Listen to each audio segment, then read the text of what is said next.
जैसे कि एक बंदा है, कैसे साधनाओं या सिद्धियों से किसी प्रेत को काबू में कर सकता है। ये प्रेत जितनी भी शक्तियां होती हैं ये तामसिक शक्तियों में मोस्टली आती है। तो ये क्या लेंगे, सिगरेट लेते हैं, मदिरा लेते हैं, मीठा लेते हैं, है ना। ब्रह्म राक्षस को भी सिद्ध करा जा सकता है, बिल्कुल किया जा सकता है। भगवान को सिद्ध करा जा सकता है, जैसे एंटिटीज को सिद्ध कर सकते।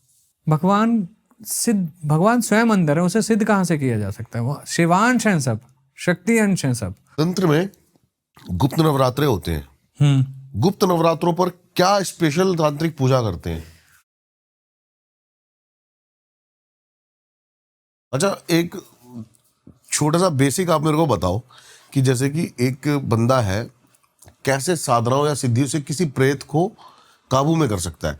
कंप्लीट प्रोसेस नहीं, मंत्र वंत्र नहीं बताने, रिचुअल क्या है, तरीका क्या है, प्रोसेस क्या है। देखो, प्रेत मसान की चीजें हैं, चौराहे पे भी रहती हैं, खुले में रहती हैं, बिगड़ में रहती हैं, कुछ पेड़ों पे भी पाई जाती हैं, है ना।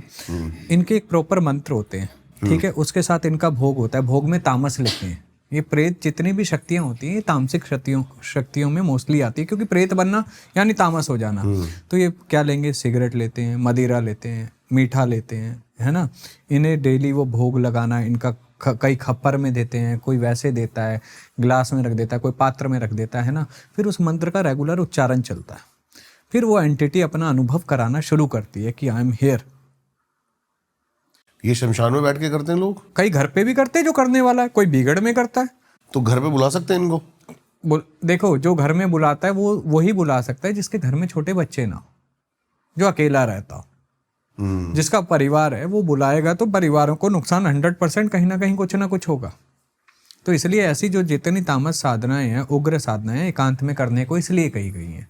ओके, ठीक है। तो जब ये साधना करते तो वो एंटिटी आभास कराती है। फिर वो कहती है रुक जा, या फिर बोल मेरे को क्यों बुलाया। तो फिर कहते हैं भोग लो, और मेरे को वचन में बांधा जाता है उन्हें। अच्छा, जैसे आप बता रहे थे कि प्रेत को सिद्ध करना आसान है, कई लोग इनह्यूमन एंटिटीज को सिद्ध कर लेते हैं।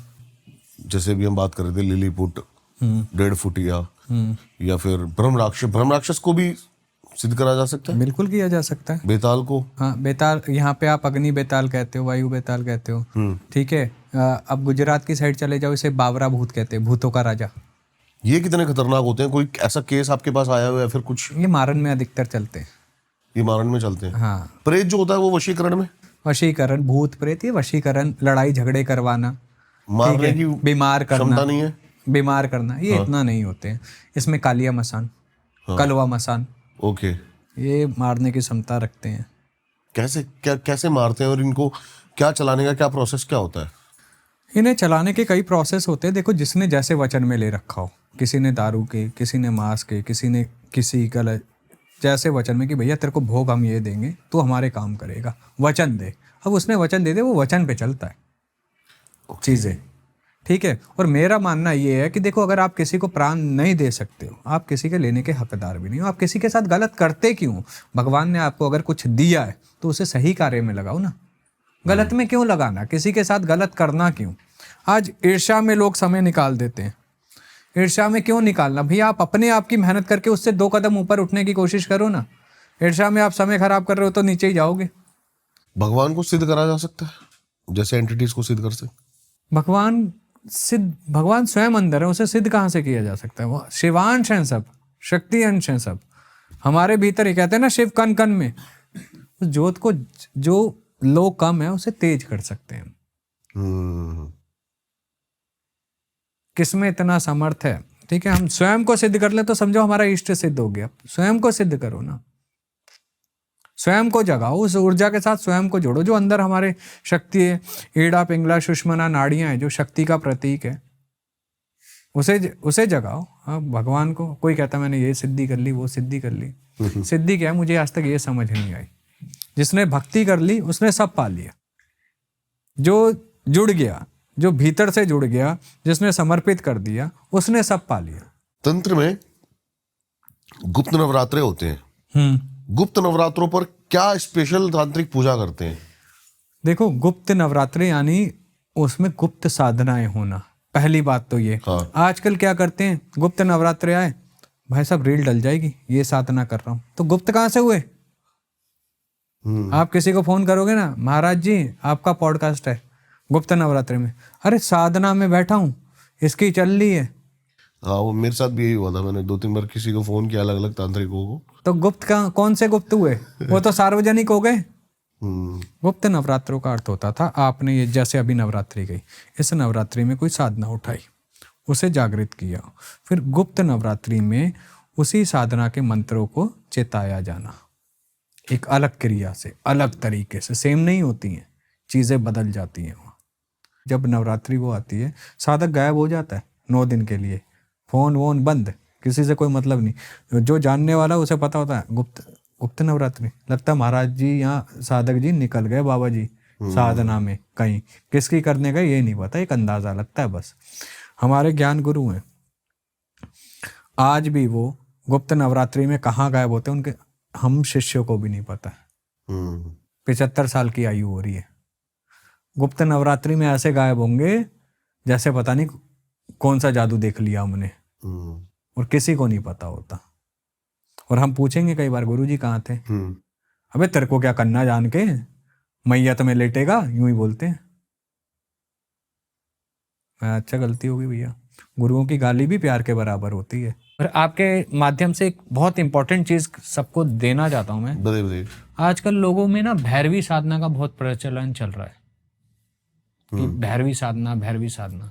देखिए, भैरवी साधना जिस हिसाब से आजकल बताई जा रही है, भैरवी साधना बिल्कुल भी वैसे नहीं है। और मैं सबको ये रिक्वेस्ट करूँगा, भैरवी साधनाओं के चक्कर में ना पड़े, है ना। भैरवी साधना का अर्थ है कि स्वयं में भैरवी बनना, और जो आपका साथ हैं, जो आपके साथ जुड़े हों, स्वयं में भैरव होना चाहिए। इतना समर्थ आज के समय में किस में है ना। तो इस चीज़ को समझना होगा कि इन चीज़ों से दूर रहें, अपनी भक्ति में लीन रहें। जो कहता हो कि आपको भैरवी साधना करवाएंगे या भैरव साधना करवाएंगे, हर एक का एक नियम होता है, एक पद्धति होती है, उसका पूर्ण ज्ञान होना बहुत ज़रूरी है, ठीक है ना।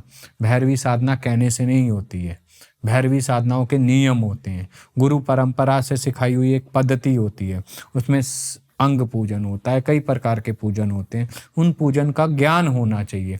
हमारे शरीर में 72,000 नाड़ियाँ हैं, हर नाड़ी पे कौन सा देव विराजमान है, हर नाड़ी की पूजा किस तरह होगी, कितने प्रकार के फूल लगेंगे, ठीक है, कितने प्रकार के इत्र लगते हैं, कितने दिए जलते हैं, कौन सा यंत्र बनता है। तो इसलिए इन चीजों को भी अपनी बुद्धि से, विवेक से काम ले, तंत्र के पीछे नहीं भागे। जिनकी यात्रा लिखी है तंत्र में आना, सिर्फ वही आ सकते हैं। देखा देखी, भेड़ चाल बकरी चाल ना बने, भक्ति करें। जब तक भक्ति नहीं है, तंत्र भी काम नहीं करेगा। तंत्र को जगाना है तो पहले स्वयं के भीतर वो भक्ति को जगाना पड़ेगा। शमशान दुनिया जा रही है, आज कोई पूरा हो जाता है वो शमशान जाता है सनातन के हिसाब से, उसके साथ 4 रिश्तेदार भी जाते हैं, घर परिवार भी जाते हैं, है ना। लेकिन साधक का जाना अलग कहलाता है उसकी, क्योंकि वो भाव अलग से जाता है, वो अलग भाव से जाता है। तो वो भाव भक्ति का जब तक जागृत नहीं होगा, शमशान भी जागृत नहीं होगा। शमशान भी जागृत करने के नियम होते हैं, तंत्र को जागृत करने का नियम होता है, ठीक है, वज्र को जागृत करने का नियम होता है, ठीक है, पाश को जागृत करने का नियम होता है। अब आप इस कमरे में बैठे हो, इस कमरे को कीलित करने का भी एक नियम होता है। लेकिन आज सब तंत्र के पीछे भाग रहे हैं। तंत्र एक गुरु परंपरा से मिलता है। पहले गुरु के साथ बैठना सीखो, गुरु परंपरा सीखो। ज्ञान हमेशा चरणों में बैठ के मिलता है, सर पे बैठ के नहीं मिलता, और सबको चाहिए सर पे बैठ के।